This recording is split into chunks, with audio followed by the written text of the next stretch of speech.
지난 한 주간도 평안하셨습니까? 지난 시간까지 우리는 갈라디아서를 살펴보았습니다.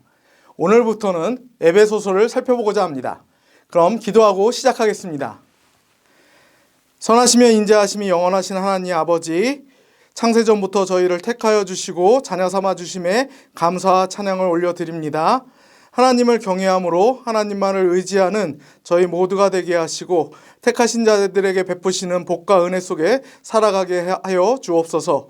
감사드리오며 예수님 이름으로 기도드립니다. 아멘. 에베소서의 저자는 갈라디아서와 마찬가지로 사도 바울입니다. 수신자는 그 이름에서도 알 수 있듯이 에베소서 교인들입니다. 에베소는 지도에서 보시는 바와 같이 현재의 터키 서쪽 해변에 위치한 도시로서 당시 로마의 지배를 받는 소아시아의 도시 중 가장 중요한 도시였습니다.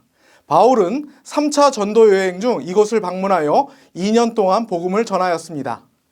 이후 바울은 예루살렘으로 올라갔다가 유대인들의 무고로 인해 체포되었고 황제에게 재판을 받기 위해 로마로 보내졌습니다. 바울은 이처럼 로마 감옥에서 구금 생활을 하던 서기 60년에서 64년경 이 편지를 기록했다고 알려져 있습니다. 감옥에서 기록했다고 해서 에베소서는 빌립보서, 골로새서, 빌레몬서와 더불어 옥중서신이라고 부르기도 합니다. 에베소서의 주제는 첫째, 하나님께서 갖고 계신 인간 본래의 목적, 둘째, 은혜로 갖게 된 믿는 자들의 복된 지위, 셋째, 그리스도의 신부이자 몸된 교회, 넷째, 믿는 자의 삶 등에 대해서 다루고 있습니다. 그러면 본격적으로 에베소서를 살펴보도록 하겠습니다. 먼저 에베소서 1장 4절과 5절 말씀을 함께 읽겠습니다. 곧 창세전에 그리스도 안에서 우리를 택하사 우리로 사랑 안에서 그 앞에 거룩하고 흠이 없게 하시려고 그 기쁘신 뜻대로 우리를 예정하사 예수 그리스도로 말미암아 자기의 아들들이 되게 하셨으니 아멘. 바울은 우리가 그리스도 안에서 택하심을 받아 하나님의 아들들이 되었다고 말합니다. 여기서 택하심이란 하나님께서 아직 세상이 만들어지기도 전에 당신의 특별한 목적을 위하여 우리를 선택하셨다는 것입니다. 따라서 예수 그리스도를 영접하는 자, 곧 하나님의 구원의 선물을 받아들이는 자들은 모두 택하심을 받은 자라고 할 수 있습니다. 그렇다면 하나님께서 우리를 택하신 특별한 목적은 무엇이었을까요? 에베소서 1장 6절 말씀을 함께 읽겠습니다. 이는 그가 사랑하시는 자 안에서 우리에게 거저 주시는 바 그의 은혜의 영광을 찬송하게 하려는 것이라. 아멘. 하나님께서 우리의 하나님이 되셔서 우리에게 베풀어 주신 은혜에 대해 감사하고 자랑하며 살아가게 하려고 우리를 택하셨다는 것입니다. 그럼 택하심을 받은 자들에게 베풀어 주시는 은혜와 복에는 어떤 것들이 있을까요? 첫째, 부르심을 받았습니다. 우리를 구원하기 위해 부르셨다는 것입니다. 둘째, 의롭게 하십니다. 그리스도 안에서 우리 죄의 문제가 해결되었다는 것입니다. 셋째, 예수 그리스도의 모습을 따르게 하셔서 예수님을 닮아가게 하십니다. 넷째, 하나님께서 우리의 편이신데 누가 우리를 대적할 것인가? 즉, 대적할 것이 아무것도 없다는 것입니다. 다섯째, 영화롭게 하십니다. 영화롭게 된다는 말의 의미는 우리가 예수님을 뵙게 될 때 우리가 그분과 같이 된다는 것입니다. 여섯 번째, 하나님께서는 우리의 하나님이 되셔서 기꺼이 우리의 필요를 채워주십니다. 일곱 번째, 하나님께서는 우리를 소유하십니다. 따라서 하나님의 소유된 우리를 아무도 건드릴 수 없습니다. 여덟 번째, 하나님께서는 우리가 고난 중에도 함께 하시며 고난을 견딜 힘을 주십니다.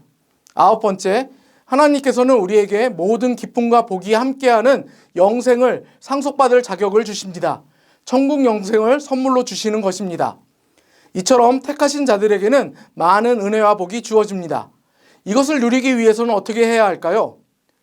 첫째, 이 땅에 속한 가치들에 집중해서는 안 됩니다.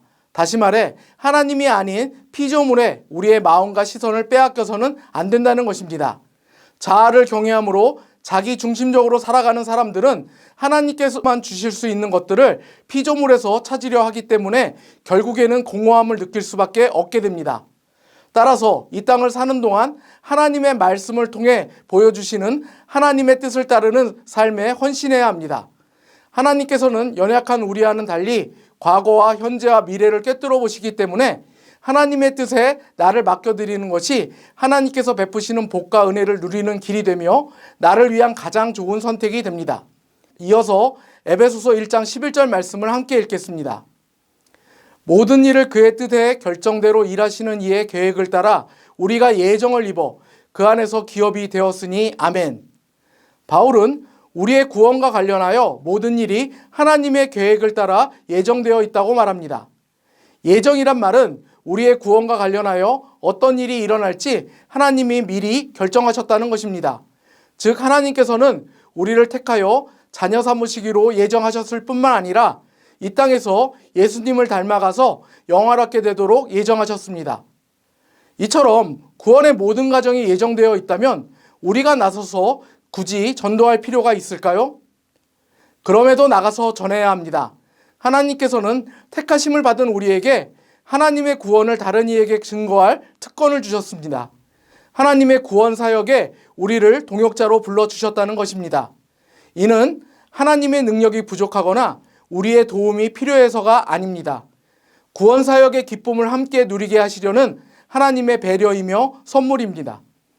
이처럼 예정 교리는 오해하기 쉽고 다 이해하기에 어려울 수도 있습니다. 그러나 우리의 구원이 하나님의 예정 안에 있다는 사실을 알고 믿는다면 우리 앞에 닥친 고난을 이겨가는 데 큰 도움이 됩니다. 왜냐하면 하나님의 예정 안에 있는 우리의 구원을 어떤 권세도 어떤 피조물도 심지어 죽음까지도 되돌릴 수 없기 때문입니다. 이처럼 택하심에는 우리를 향한 하나님의 놀라운 계획이 있으며 하나님께서는 쉬지 않고 이를 성취해 가십니다. 따라서 택하신 자는 하나님의 계획의 중요한 조각들이라고 할 수 있습니다. 하나님께서 창세전에 우리를 택하시고 예정하신 목적을 잊지 말고 오직 하나님 한 분만을 경외함으로 하나님의 거룩하신 이름을 높여드리고 경건에 이르기를 힘쓰므로 예수님 닮아가며 때를 얻든지 못 얻든지 주의 복음 전하기에 힘쓰는 저와 여러분 되기를 바랍니다. 감사합니다.